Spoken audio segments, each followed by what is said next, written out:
Assalamualaikum warahmatullahi wabarakatuh.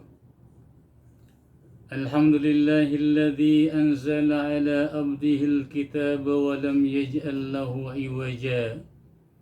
Wassalatu wassalamu ala sayyidina Muhammadinil Mustafa wa ala alihi wa ashabihi ahli sidqi wal wafa. Amma ba'du. Salah satu keistimewaan bulan suci Ramadan adalah diturunkannya Al-Quran. Allah berfirman dalam surah yang kedua, surah Al-Baqarah ayat 185. A'udzu billahi minasyaitonir rajim. Syahrul Ramadan alladzi unzila fihi al-Qur'an hudan lin-nasi wa bayyinatin minal huda wal furqan. Bulan Ramadan, bulan yang diturunkannya permulaan Al-Quran sebagai petunjuk bagi manusia dan penjelasan-penjelasan mengenai petunjuk itu dan pembeda antara yang hak dan yang batil. Bapak Ibu sekalian, Al-Quran kalau kita baca, walaupun kita tidak mengerti maknanya, walaupun kita tidak paham akan kandungannya, kendati pun hanya satu huruf, kita akan mendapatkan pahala dan ganjaran yang berlipat. Seperti yang disabdakan Nabi kita Muhammad sallallahu alaihi wasallam dalam sebuah hadisnya yang diriwayatkan oleh Imam Tirmizi. Nabi Muhammad sallallahu alaihi wasallam bersabda, "Man qara'a harfan min kitabillah falahu bihi hasanatun wal hasanatu bi asyri amsalihha wa la aqulu alif lam mim harfun walakin alif harfun wa lamun harfun wa mimun harfun." Rawahu Tirmizi.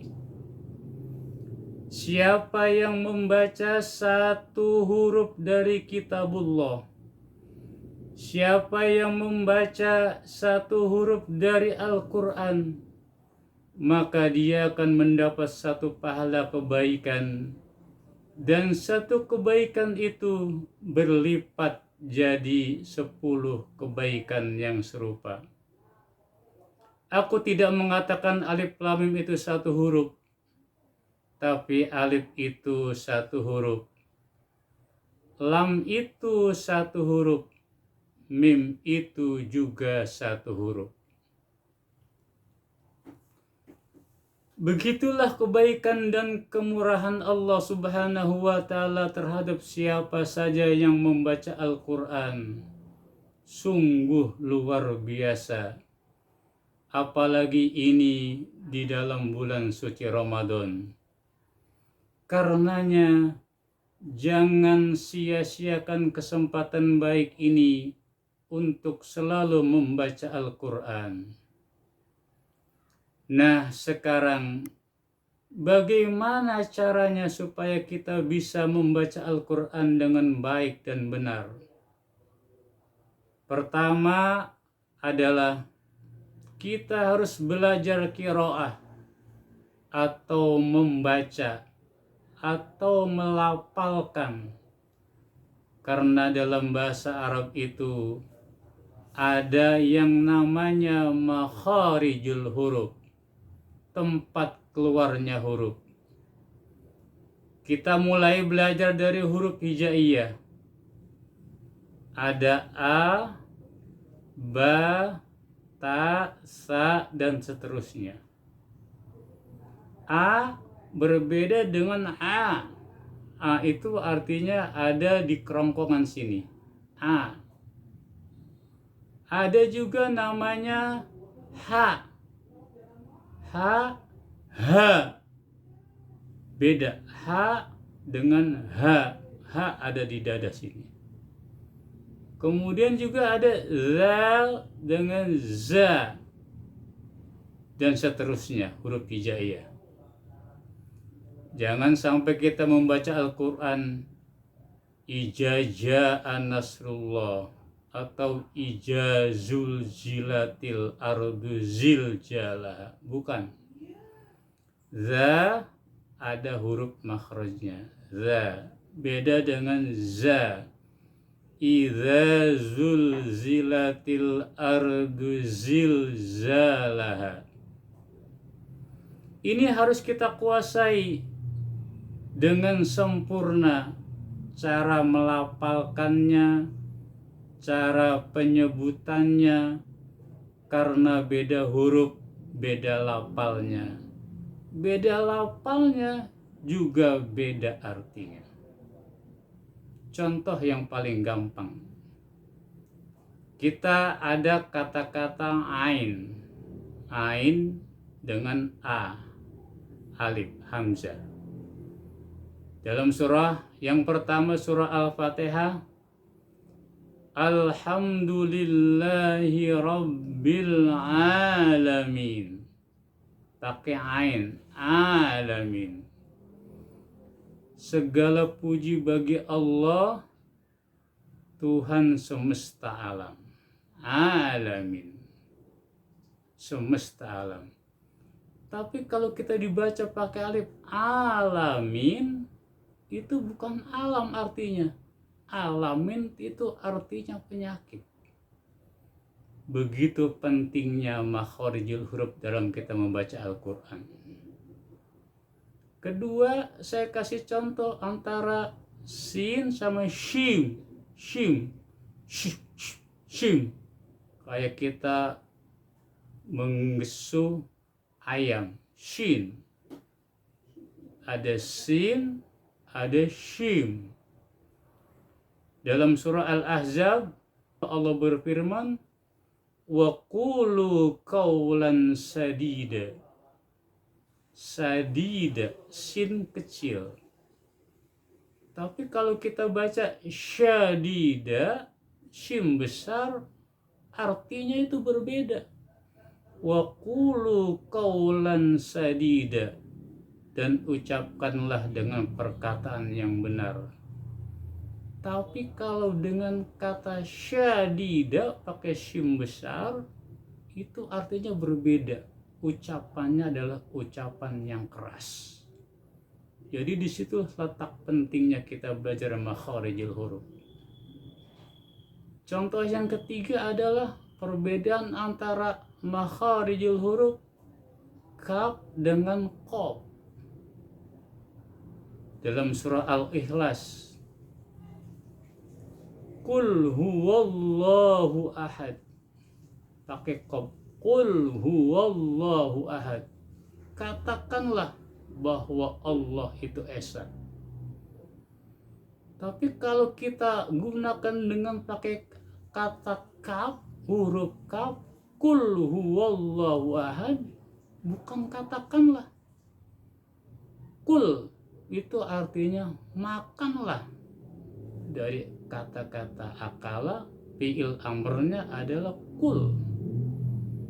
Qul huwallahu ahad, makanlah. Di sini jelas perbedaan yang cukup menyorok. Kalau kita tidak menggunakan lafaz dengan baik, artinya maknanya juga berbeda. Oleh karena itu, belajar makharijul huruf ini adalah sangat penting buat kita membaca Al-Quran. Oleh karena itu, makharijul huruf harus benar-benar diperhatikan dalam kita membaca Al-Quran dengan baik dan benar. Yang kedua adalah kita harus belajar ilmu tajwid. Apa sih yang dinamakan dengan tajwid itu? Kata tajwid itu berasal dari kata jawwada yujawwidu tajwidan. Artinya bagus atau membaguskan. Tetapi menurut istilah ikhraju kulli harfin min dari makhrajihi ma'a i'ta'ihi haqqahu wa mustahaqqahu. yaitu mengeluarkan setiap huruf dari tempat keluarnya dengan memberi hak pada mustahaknya. Di dalam ilmu tajwid itu kita belajar izhar, belajar idgham, belajar iqlab, belajar ikhfa. Ada juga namanya mad. Ada mad tabi'i, ada mad wajib, ada mad zaid, ada mad ardlis sukun, ada mad iwad. Kemudian kita kenal juga namanya idgham, ada idgham mutamatsilain, ada idgham mutajanisain, ada idgham mutaqaribain. Kemudian kita belajar qalqalah, ada qalqalah sughra, ada qalqalah kubra, dan seterusnya.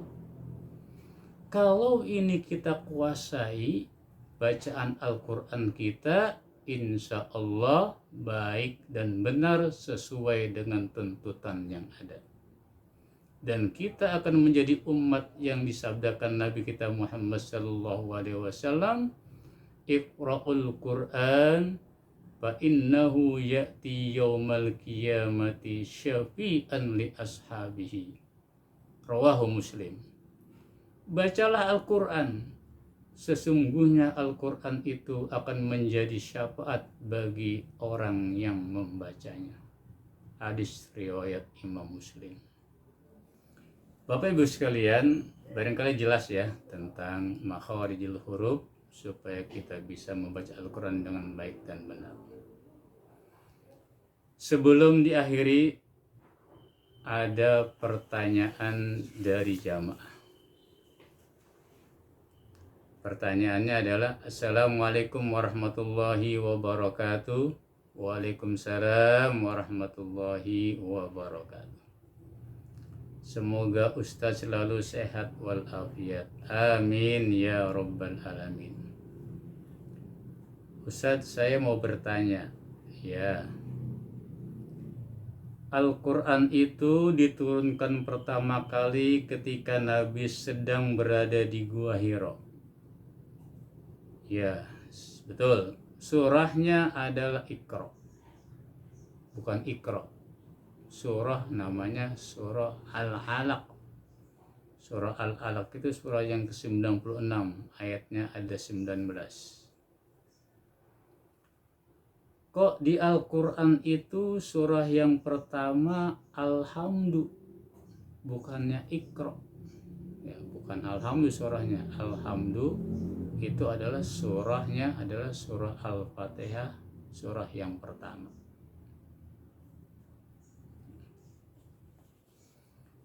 Ini adalah pertanyaan cerdas dari jamaah ini. Berarti dia serius memperhatikan tausiah. Ini kadang-kadang beberapa jamaah kalau kita ngaji, gurunya sibuk menjelaskan, dianya sibuk buka WA, buka HP. Tapi bukan jamaah sini. Bedanya di tempat lain. Nah, ketika Nabi sedang bertahanus berada di Gua Hira, turunlah malaikat Jibril dengan membawa wahyu kepada Nabi kita Muhammad sallallahu alaihi wasallam. Iqra bismi rabbikal ladzi khalaq. Khalaqal insana min 'alaq. Iqra wa rabbukal akram alladzi 'allama bil qalam. 'Allamal insana ma lam ya'lam. Lalu pulanglah Nabi ke rumah dengan menggigil. Kemudian diselimuti oleh istrinya yang bernama Siti Khadijah. Nabi sedang berselimut, kemudian turun ayat lagi surah Al-Mudassir, surah yang ke-74. Ya ayyuhal mudassir, kum fa'anzir. Hai orang yang sedang berselimut, bangunlah, lalu berilah peringatan.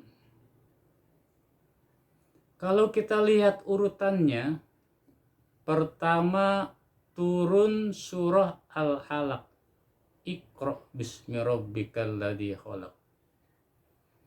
Kedua turun ayat surah Al-Mudaththir, ya ayyuhal muddaththir qum fa'anzir. Tapi di Al-Quran kita lihat, kita baca Al-Quran yang ada sekarang ini, malah yang pertama itu surah Al-Fatihah. Alhamdulillahi Rabbil Alamin. Kedua bukan Al-Mudaththir, malah surah Al-Baqarah. Setelah Al-Baqarah Al-Imran. Setelah Al-Imran surah An-Nisa. Setelah An-Nisa Al-Maidah, dan seterusnya sampai kepada surah yang terakhir, yaitu surah An-Nas. Qul a'udzu birabbin nas. Saya lihat Al-Quran di rumah saya juga begitu. Pertama surah Al-Fatihah, bukannya surah Al-Alaq.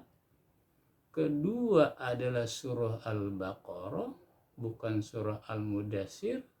Sampai saya ke Mekah juga, saya lihat sama seperti itu. Al-Fatihah, Al-Baqarah, Al-Imran, An-Nisa, Al-Maidah, dan seterusnya. Bapak Ibu sekalian, Al-Quran itu diturunkan dalam dua tahapan. Pertama adalah diturunkan dari Lauhil Mahfuz ke Baitul Izzah atau Sama'ud Dunya. Itu turunnya sekaligus utuh dari Al-Fatihah surah yang pertama sampai An-Nas surah yang ke-114. Yang ada kita lihat sekarang ini utuh seperti itu, diturunkan dari Lauhil Mahfuz ke Baitul Izzah, utuh 30 juz sama seperti sekarang. Nah, dari Baitul Izzah Al-Quran diturunkan kepada Nabi kita Muhammad sallallahu alaihi wasallam itu bertahap, namanya munajjaman, sesuai dengan kebutuhan. Ketika Nabi ditanya tentang khamar, turun ayat surah yang kedua ayat 219. Yas'alunaka 'anil khamri wal maisir Qul fihima ismun kabir. Mereka bertanya kepadamu tentang khamar dan judi. Katakanlah, pada keduanya terdapat dosa yang besar. Kemudian Nabi ditanya lagi tentang masalah haid. Surah yang kedua juga surah Al-Baqarah 222. Wa yas'alunaka 'anil mahid. Qul huwa adza fa'tazirun nisa'a fil mahid. Mereka bertanya kepadamu tentang haid. Katakanlah, haid itu adalah satu kotoran. Hendaklah kamu menjauhi diri dari wanita di waktu haid. Kemudian Nabi ditanya lagi tentang ruh. Wa yas'alunaka 'anir ruh. Qulir ruhu min amri rabbi wa ma utitum minal ilmi illa qalila. Surah yang ke-17 surah Al-Isra ayat 85. Mereka bertanya kepadamu tentang ruh. Katakanlah, ruh itu adalah urusan Allah. Jadi sebagai kesimpulannya adalah Al-Quran itu diturunkan dari Lauhil Mahfuz sekaligus ke Baitul Izzah, kemudian dari Baitul Izzah kepada Nabi kita Muhammad SAW diturunkan secara berangsur-angsur atau istilahnya namanya munajjaman. Mudah-mudahan bisa dipahami ya. Wallahu a'lam bishawab. Usikum wa iyaya wa nafsi bittaqwallah. Wassalamualaikum warahmatullahi wabarakatuh.